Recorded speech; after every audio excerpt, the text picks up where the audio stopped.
Hey everyone, thank you for joining me. Hope you're having a good July 4th. I have some off topic things that I wanted to share with you. That is a Tibetan singing bowl, and it's a good, um, oh, what am I trying to say? Let me get my thoughts together here. It shows that frequency and vibration are well, actually, wasn't it Tesla that said that if you want to understand the universe, you need to think in terms of frequency and vibration? So that is a really good demonstration, is the word I was looking for. Demonstration of frequency and vibration.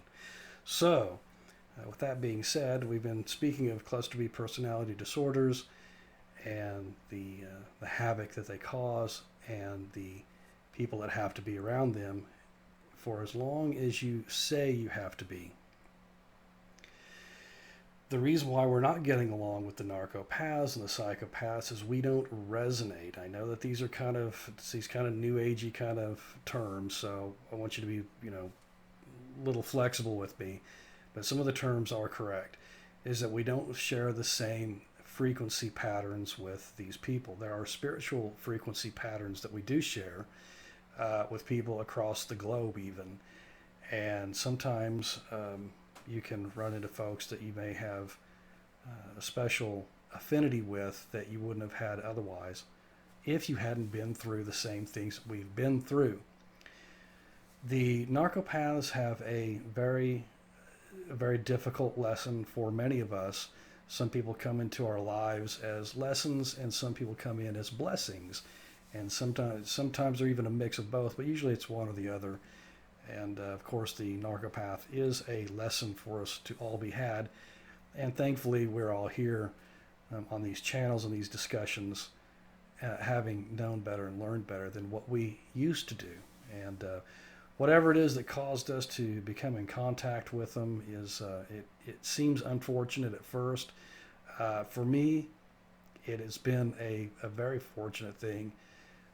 I've mentioned a few times, and I think somebody appreciated what I said. Even if it's your last 10 minutes on Earth and you knew what the narcopath was all about, that you learned the game and you were free from them, it would be the best 10 minutes of your life and worth every second of it. So every millisecond of being away from them. They vibrate at I don't, I'm trying to find some other terms for this. The narcopath and some of it's very well hidden, like even in the psychopath, they have a certain feel about them. We're always sending and receiving and broadcasting and receiving messages all the time, whether it's nonverbal, even body language or eye movement or voice inflections, the things that we say and do. There's always a message being sent, and there's always being a message being received. And if you're like I had to put my head in the sand for a very long time as I was trying to develop into really the person that I am now. I put up with a lot of nonsense, and I do mean that word as nonsense in the strictest meaning of the word. That the chaos that the narcopath caused eventually drove me out in a way to. It doesn't matter if you leave the narcopath or if they discard you. It's the same thing, because once you start to wake up to them, you will start to. It starts to agitate their atmosphere, if you will, because we're not in the same we're not singing the same song. So with that, with that being said, we move on to obviously clearer and better things. Hopefully, you are finding out what it's like to be away from the narcopath, and as well as I. On to the frequency issues too. Look, some of you may not like what I have to say, and I know a couple of you that watch me for a long time had some kind of snarky little things to say. So just if you don't appreciate it, that's fine. Okay, listen to the narcissism thing that we talk about, and that's fine with me if this doesn't ring true with you. But I noticed that the I've said this before too. What you think about, you bring about. Cause and effect is very, very real, and it never takes a day off. So if you've attracted a narcopath in your life, we do have to look at ourselves. We have to see what it is that we've done to to to attract this kind of just this behavior in our lives. Um, it's a spiritual battle. I know even some of my best friends don't really even agree with me on this, but it is I can see clearly it is an absolute spiritual battle. The folks that are in charge and influencing things, that are undermining even big governments and the world right now, have facilitated the atmosphere for the narcopath to behave. It's kind of a chain reaction. It eventually is going to right itself. I don't know when or how. Hopefully, these discussions will help that happen. And I'm a little bit afraid, but it might happen sooner than later. But with that said, it is a spiritual thing. It's something that we do inside, and so it's really those patterns, those beliefs, those thoughts. They manifest themselves in ways around us. Um, there's really nothing you can do about that. That person will tell you who they are if you stick around them long enough. So, anyhow, uh, what I'm going to do here shortly is I'm going to take you to a couple of places that I went that were very meaningful to me in Thailand. One of them is close to Kulat, and one of them is closer in the north part of Thailand in Chiang Mai. I won't be talking through it, but it might be something that you might be interested in, and so I'll put those on. These are very old temples. They've been around for, I think one of them was for 400 years, the other was for almost 1,000 years.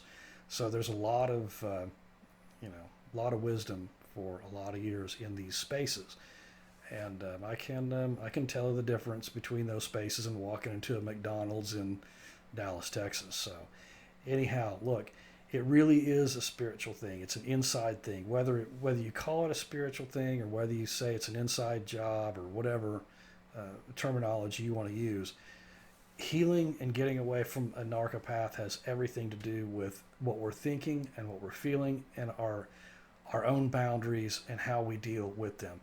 Going no contact is going to be the best because you can't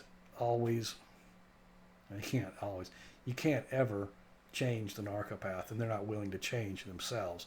It's like trying to clean up a dumpster. It just can't be done. So, all right, look, I'm going to make this one kind of short because I'm going to show you a couple of things that hopefully you'll enjoy. This it was a 21-hour plane ride there and 22 hours back, so it was a long way. And I would like you to share these with me. So I'm going to show you a couple of places that have a deep meaning for me, and I think I mentioned that before. I hope you enjoy it. Okay. All right. Look, I am happy to see you all, and I hope to see you all again real soon. Okay? Thank you.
We're about, I think about a few miles, maybe 40 or 50 miles north of Cambodia, Putnam Lum Lum.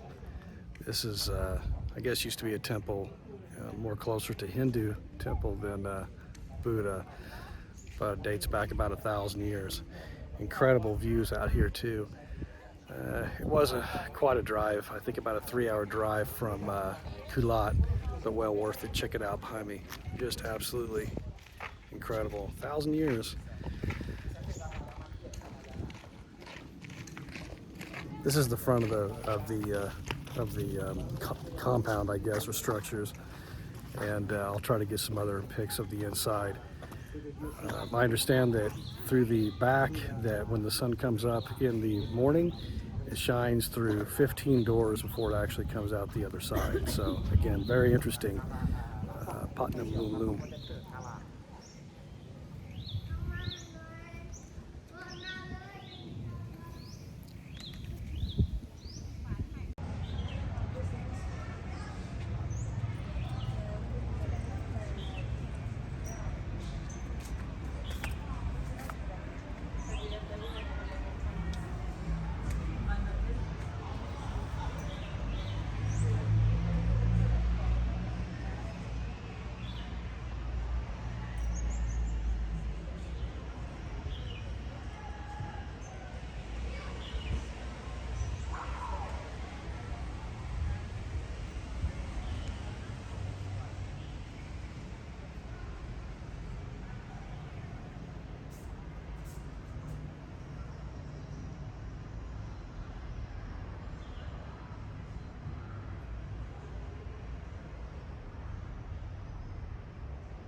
เข้าแล้วนี่เข้าครับมันมาชัดเสือไอ้เด็กทำงานบัสลาดแล้วเป็นมดกังอู้แล้วแบบไอ้อู้แล้วแต่ว่าจะชอบ every day you can see on the tree Sharpen on that tree. belly okay you can touch You okay? Okay.